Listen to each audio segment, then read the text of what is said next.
Chapter 43. The Brigade General fights a battle at Wild Goat Pool, and a chieftain raids the camp at the Dancing Ground.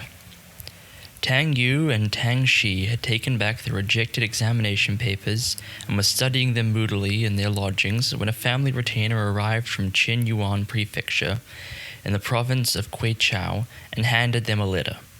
They opened and read it together. "The wild Miao tribesmen are growing more rebellious," wrote their father. "As soon as the results are published, irrespective of whether you have passed or not, I want you both to come to my headquarters."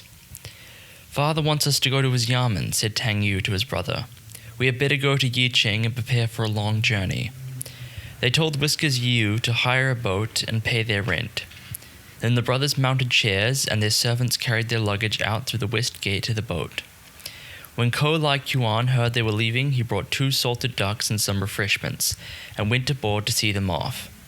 Tang Yu slipped him a package containing 4 taels of silver, after which the actor left. That evening the boat cast off, and the next morning they reached Yicheng, where the brothers landed and went home. They had no sooner washed their faces and sat down to drink tea when the gateman came in. "Sixth Master is here," he announced. Sixth Master walked in, followed by a stranger. "I hear our master is leading troops to suppress the Miaos," he said as soon as he saw them. "When the Miaos are crushed, the court will certainly order examinations to be held next year, and both you gentlemen will pass. The master will be made a marquis, and I expect you'll look down on hereditary rank of the 1st degree, so you can give it to me as well. When I show Miss Hisi my gauze cap, she'll have to pay me a little respect." "Do you want a gauze cap just to impress Miss Hisi, sixth brother?" asked Tang Yu. "In that case, we might just as well give the cap to Wang Yian." "You two won't stop talking," said Tang Shi. "But where does this fellow come from?" The stranger stepped forward, kowtowed, and greeted them respectfully, then produced a letter and passed it over. "His name is Xiang Qi, and he's from Tianchang County," Sixth Master told them. "The letter is from Tu Shaoqing. He says Xiang Qi is a thoroughly dependable fellow, and recommends him to you gentlemen as a servant." Tang Shi unfolded the letter and read it with his brother. It opened with inquiries after their father's health, then continued, "Xiang Qi has always worked in Kweichow and knows every mountain track there. He makes an excellent attendant." "It's a long time since we saw Tu," said Tang Yu to his brother. "Since he recommends this fellow, let's take him on." Xiang Qi kowtowed his thanks and withdrew. The gateman came in again. "Mr. Wang Han-si is here," he announced. "He's waiting in the hall." "Go out and see what he wants," said Tang Yu to Tang Shi, "while Sixth Brother and I start our meal." Tang Shi went to receive the caller, while his elder brother ordered the meal to be served and sat down to eat with Sixth Master. While they were at table, Tang Shi came back having seen the visitor out. "What did he have to say?" asked Tang Yu. "He said his boss, Wang Hussein Chai, has 2 boatloads of salt which will be sent off in the next couple of days, and he hopes you will travel with them and keep an eye on them." Tang Shi joined them at table.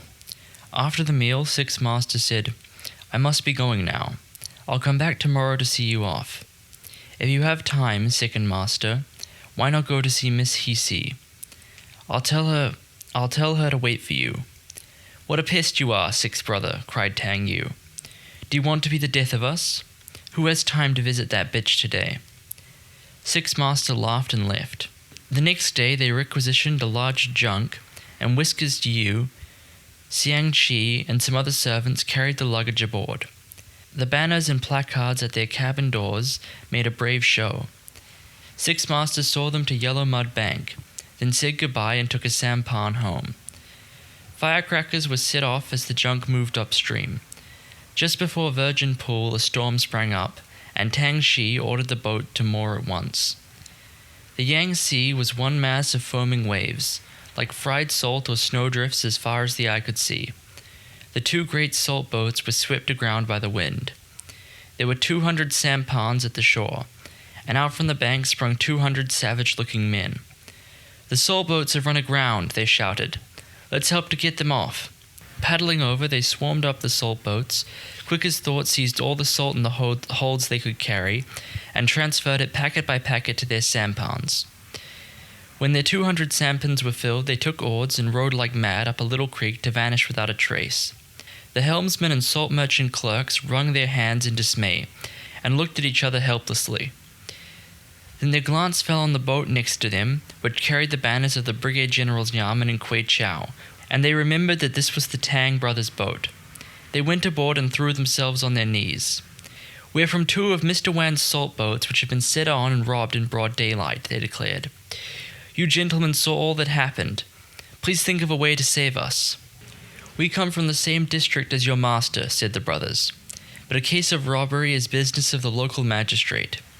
You must go to his yamen and lodge a complaint." The helmsman and others had to take this advice. They wrote a charge and took it to Pingxi County Yamen.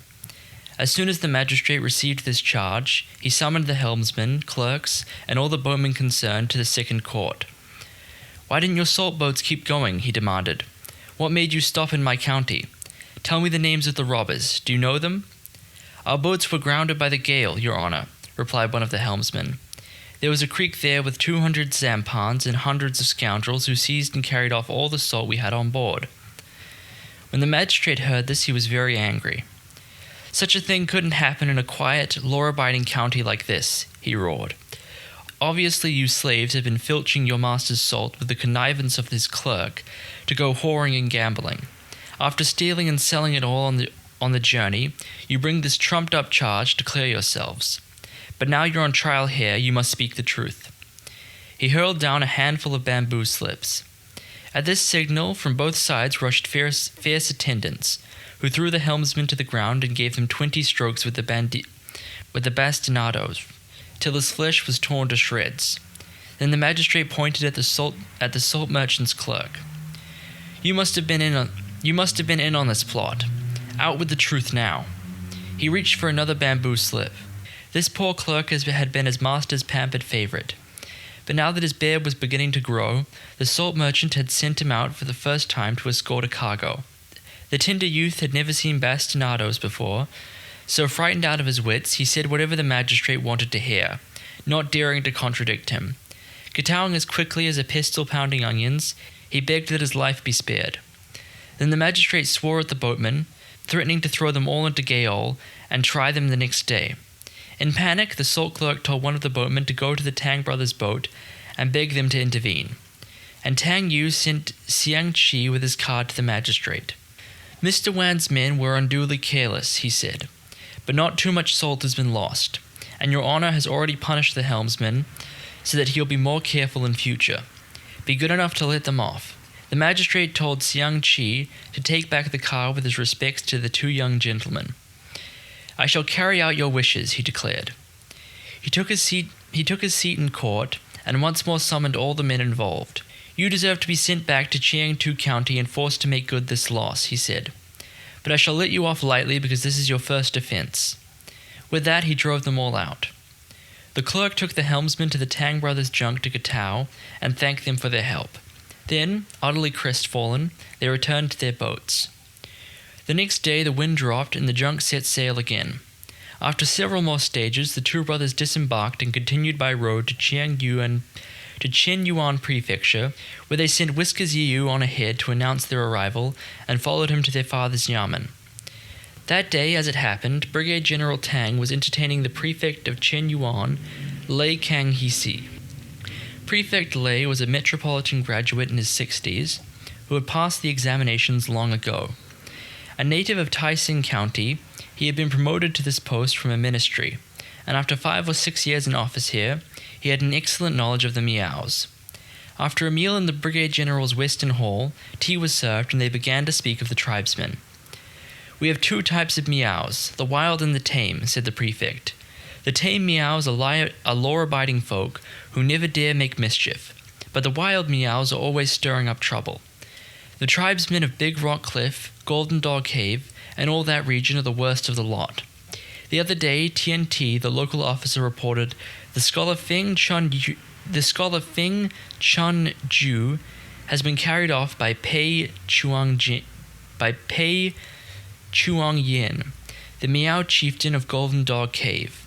He won't let him go except for a ransom of 500 taels. How do you think we should deal with the matter, General?" Since Feng Chunju is a Chinese scholar, the prestige of the court is at stake, replied Tang. How dare Pei carry him off and demand a ransom? What utter contempt for the law! The only way to deal with this is to lead troops to their valley, wipe out all of the rebellious tribesmen there, bring Feng Chunju back and hand him over to the local authorities to find out the cause of the trouble, before having him duly punished. What other solution is there? Your proposal is undoubtedly correct, General, replied the prefect, but it seems a pity to mobilize our forces for the sake of one man. In my humble opinion, it would be better to send Tian to their valley to reason with the Miao chieftain and persuade them to hand Feng back, so that no more need be said. You're wrong there, Your Honor, said Tang. Suppose when Tian goes to their valley, the Miao rebels should kidnap him too, and demand 1,000 taels for his ransom. Then if you were to go in person to reason with them, they would hold you for ransom for 10,000 taels. In that case, what could we do? Besides, why does government spend millions in grain and money every year on maintaining soldiers, generals, and captains? If we're afraid of mobilizing our own forces, we shouldn't feed so many idle men. The two officials were at loggerheads. Very well, said the prefect. I shall send a brief report to the provincial governor to see what his decision is. Then we'll carry out his instructions. He thanked his host and went back to his own yamen.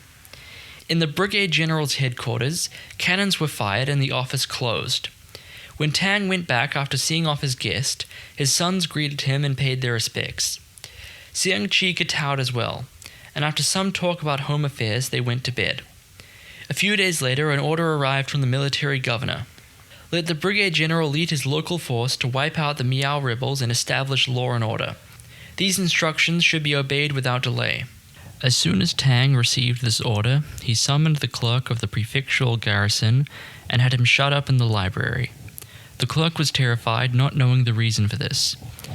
Not till nearly midnight did the brigade general go to the library to meet the clerk, having ordered his attendants to withdraw.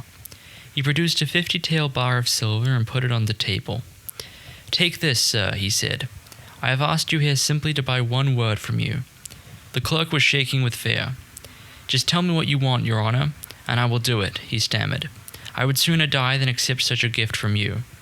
Don't say that. I won't get you into any trouble. Tomorrow an order will come from above for the dispatch of troops. When the notification of this reaches you from the prefecture, just change the 4 words, lead his local force, to lead a strong force. This silver is your fee as scribe. I'm not asking for anything else. The clerk agreed, accepted the silver, and was allowed to leave. A few days later, the prefecture passed on the government's decree ordering Brigadier General Tang to lead out his troops without delay. Lead a strong force, said the notice from the prefecture. Tang called out his 3 battalions, as well as his 2 auxiliary forces. Provisions for the troops were already prepared. It was New Year's Eve.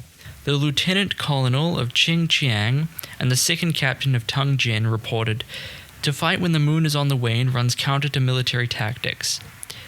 "Never mind that," said Tang. "Tactics depend on how they are used. Today the Miaos are celebrating New Year's. We can take them by surprise and catch them off their guard." He ordered the lieutenant colonel of Qingqiang to lead his force from Small Rock Cliff to Drum Tower Slope to cut off the enemy's retreat, and commanded the second captain of Tungjian to advance from Stone Screen Hill to Nine Twist Mount to attack the enemy vanguard. He himself would lead the main force to Wild Goat Pool. These orders given, the advance began.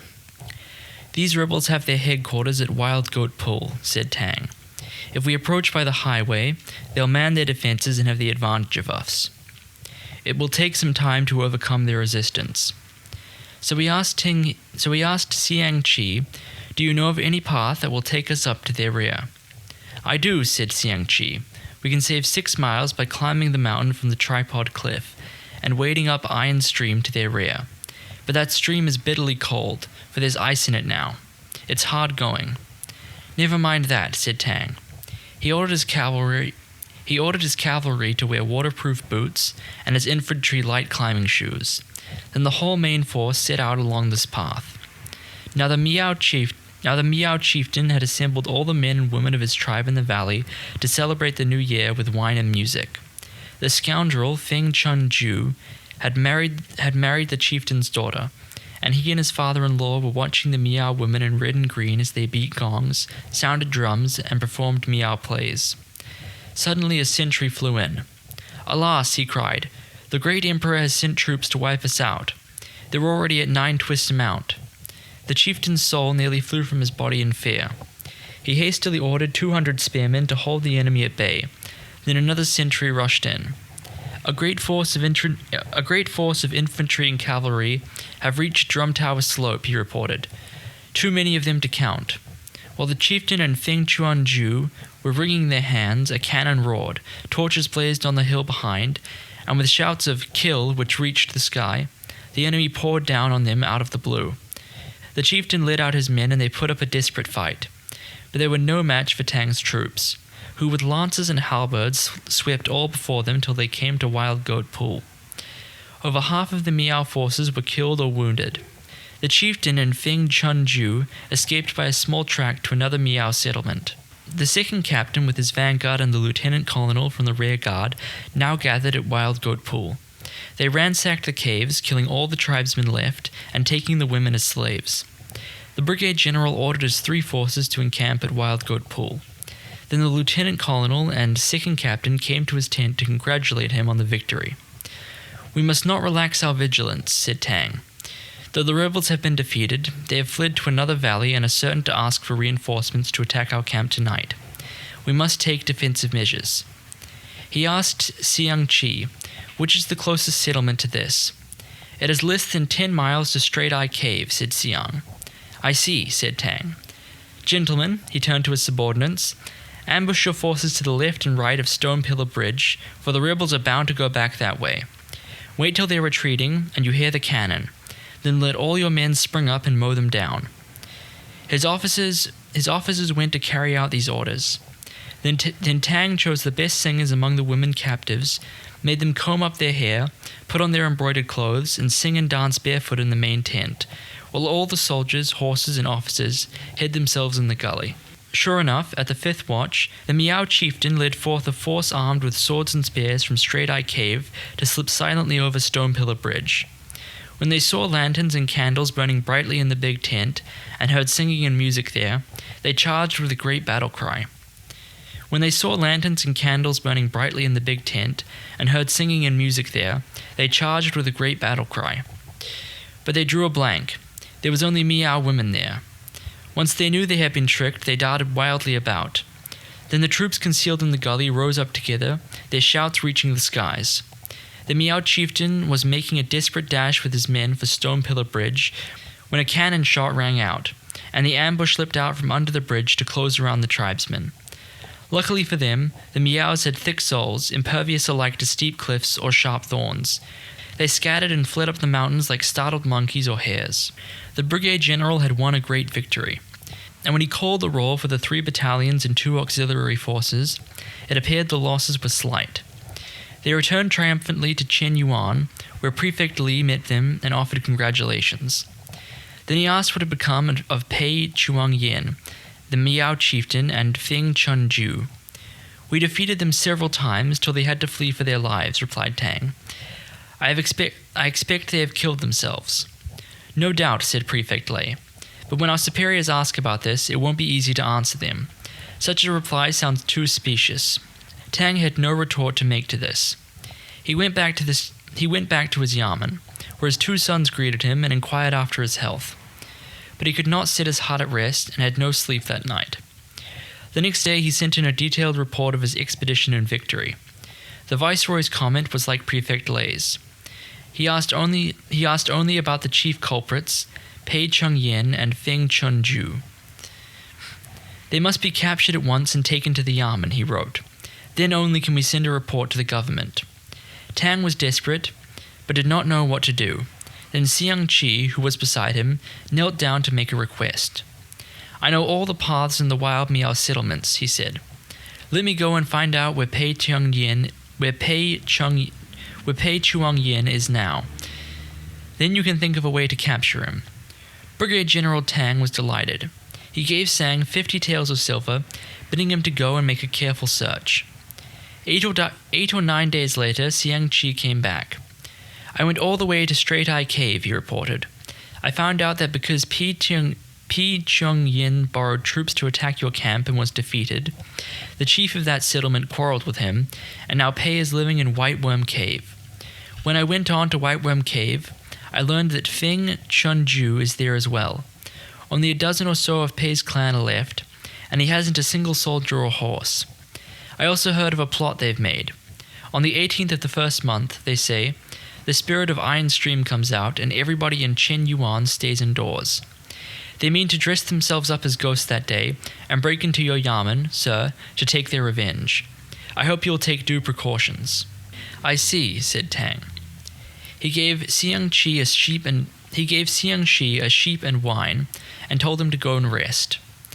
This was, in fact, the tradition in Qinyuan Prefecture. On the 18th of the first month, the local people said, the Dragon King of Iron Stream gave his younger sister in marriage. But because she was so ugly that she wanted no one to see her, he sent an escort of shrimp soldiers and crab generals to conduct her to her wedding. All households had to close their doors, and it was forbidden to go out to watch. If the Dragon King's sister saw anyone spying, she would send such violent wind and rain that the water would lie 3 feet deep on the level ground, and many people would be drowned. This was an old belief here. On the 17th, Tang summoned his bodyguard. "Do any of you know Feng Chunju?" he asked. A tall fellow stepped forward and knelt down. "I know of him, sir," he announced. "Very good," said Tang. He ordered this man to put on a long white gown and a tall black paper hat, and to smear his face with lime, for this was how the local devil was supposed to look. He also made his servants dress up in ox head and horses' masks, like the king of hell and his devils or other savage ogres. "When you see Feng Chunju, you must seize him," he told the tall man. I'll see you are well rewarded." When all was ready, he ordered the porter of the north gate to open the city gate before dawn. Disguised as country folk going to the fair, but each with a hidden dagger, Pei Chuang-yin and Feng Chunju came to the north gate at midnight. When they found the city gate open, they rushed to the stable wall of the brigade general's yamen. A dozen of them, with weapons in their hands, climbed up the wall and dropped into the courtyard. Pale moonlight lit up the great deserted court, and they were wondering which way to turn when they saw a monster crouched at one end of the far wall. It had a small gong in its hand, which it now struck twice. Then the whole wall toppled down, as if in an earthquake. Scores of torches were lit, and scores of devils leapt forward with iron prongs and spears. Pei and Feng were so terrified that their feet seemed nailed to the ground. Then the local devil strode forward and hooked Feng with his spear. "I've caught Feng Chunju," he shouted. All the others went into action and seized the dozen tribesmen. Not one was allowed to escape. They marched them to the second hall where the brigade general counted them, and the next day they were taken to the prefect's yamen. Prefect Li was delighted too that the rebel chief and Feng Chunju had been captured. After saluting the emperor, he brought out the imperial decree and imperial sword, had the rebels' heads cut off to display to the public, and the other tribesmen killed. This done, he sent a report to the capital. The official reply was as follows. To suppress the Miao bandits of Golden Dog Cave, Tang Chao advanced recklessly and wasted both money and provisions. Let him be degraded 3 ranks and transferred to another post as warning to other ambitious officers. When Tang received a copy of this, he sighed. Soon afterwards, a dispatch came from the ministry, and his successor arrived. After handing over his seals, Tang took counsel with his sons, and they packed up to go home. But to know what followed, you must read the next chapter.